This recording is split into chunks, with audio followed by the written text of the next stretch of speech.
ஒரு சூப்பரான கத்திரிக்காய் தொக்கு தான் பண்ண போகிறோம். எப்படி பண்ணுறதுன்னு பார்த்துடலாம்.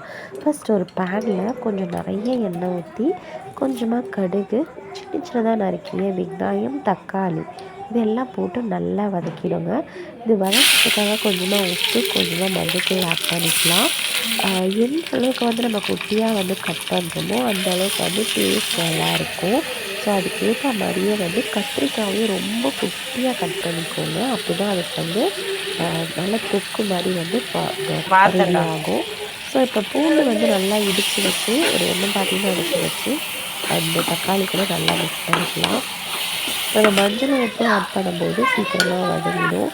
ஸோ ஒரு ஸ்பூன் அளவுக்கு நார்மல் மிளகாத்தூள், ஒரு 1/2 ஸ்பூன் காஷ்மீரி மிளகாத்தூள், ஒரு ஸ்பூன் அளவுக்கு தனியா பவுடர் இதெல்லாம் போட்டு இந்த எண்ணெயிலே நல்லா வறுத்துடுங்க.